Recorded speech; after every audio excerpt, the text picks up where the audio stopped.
Friends, আজকে একটা তোমাদেরকে হেলদি রেসিপি শেয়ার করব। অ্যাকচুয়ালি আমার বাচ্চারা যখন প্রচণ্ড গরম পড়ে, অ্যাকচুয়ালি ওদেরকে তো আর বোঝানো যায় না যে এখন গরম পড়েছে চিকেন খাস না, তো ওরা তো চিকেনের জন্য বায়না করে। তো আমি এই ধরনের করে একদম পাতলা করে, যেটা সুপি স্টাইলেরই হয় কিন্তু স্যুপ না, একটু হেলদি বলা যায়, যেটা দিয়ে রাইস দিয়ে খাওয়া যায়, রাইস বলো বা রুটি বলো, যে কোনো কিছু দিয়ে খাওয়া যায়। তো চলো আমি তোমাদেরকে রেসিপিটা একটু শেয়ার করছি আজকে। দেখো, এটা একদম কম তেলে আমি এখানে আলুটা ভেজে নিয়েছি। আর এখানে দেখো চিকেনটা জাস্ট জিরে বাটা, আদা বাটা, টক দই, নুন, হলুদ আর একটু গোলমরিচ গুঁড়ো, এটা দিয়ে এটা একটু ম্যারিনেট করে নিয়েছি।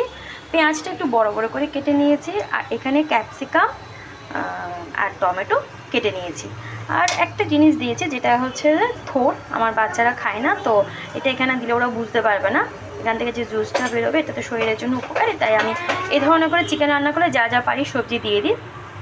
বিনস, গাজর আমার ঘরে নেই আজকে এই মুহূর্তে, তো যার জন্য আমি এটা দিচ্ছি না। তোমরা যারা যারা ঘরে থাকবে বা আনতে পারবে, ম্যানেজ করতে পারবে, এইসব যা যা রকমের সবজি থাকে সব দিয়ে তোমরা এটা করতে পারো। তো চলো বাকি রেসিপিটা দেখাচ্ছি। আরেকটা জিনিস দেখো, এই যে আমি রান্না করতে করতে আমার ছোট্ট সোনা এখানে দাঁড়িয়ে খেয়েছে। কে কে আছো এভাবে বাচ্চা সামলিয়ে রান্না করো, কমেন্ট করে আমাকে জানো। আমার তো এটাকে নিয়েই চলতে হয়, এটাকে নিয়েই সব কিছু করতে হয়। দেখো, আমি জাস্ট 1 চামচ তেলে এটা রান্না করছি, আর সামান্য একটু করে বাটার দিয়েছি। এই কম তেলে কিন্তু আমার রান্নাটা হবে। প্রথমে হালকাভাবে একটু ভেজে নেব এটাকে, জাস্ট 2-3 মিনিট একটু ভেজে নেব।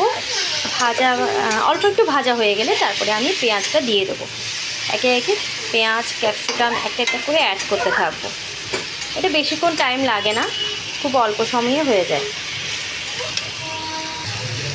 তো একটু ভাজা ভাজা হয়ে গেছে, এবার আমি একে একে সব কিছু এখানে অ্যাড করতে থাকবো।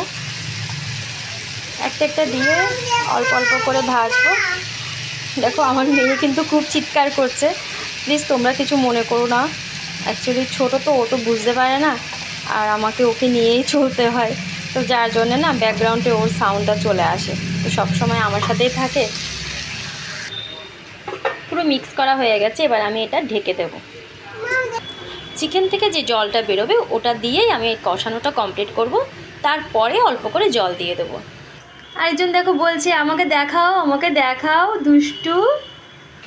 এ পর্যায়ে আমি ক্যাপসিকামগুলো সব দিয়ে দিলাম, আমার অলমোস্ট কষানো হয়ে এসছে। এবার জাস্ট একটু নাড়াচাড়া করে আমি জলটা দিয়ে দেবো। এই যে দেখো, আমার স্যুপ হচ্ছে। আমি কিন্তু এখানে কোনো গরম মশলার গুঁড়ো ইউজ করব না, তার কারণ হচ্ছে আমি যখন সম্ভার দিয়েছিলাম, যখন ফোড়ন দিয়েছিলাম, তখন আমি সেখানে গোটা গরম মশলা দিয়েছি, তোমরা দেখতে পেয়েছো। তো ও যেটা স্যুপের মধ্যে করে ঠিক সে ওই একই ব্যাপারই আমি করছি এখানে। আর একটা ব্যাপার দেখো, আমি কিন্তু 1 চামচ তেল দিয়েছিলাম, দেখো কতটা তেল এখানে চিকেন থেকে বেরিয়েছে। তাই আমাদের মনে হয় যে সবসময় এরকম হেলদি খাওয়াটাই ভালো, তবে যদিও আমরা খাই না, আমরা সবসময় কিন্তু একটু কষা কষা, একটু তেল মশলা দিয়ে বেশি করে খাই, যেটা শরীরের জন্য একদমই ভালো না। তো এখন গরম প্রচণ্ড পড়েছে, তাই এভাবে খাওয়াটাই শরীরের জন্য ভালো, আমি মনে করি সেটাই।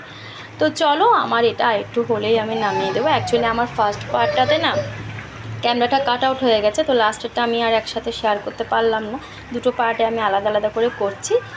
তো চলো, সবাই ভালো থেকো, টাটা।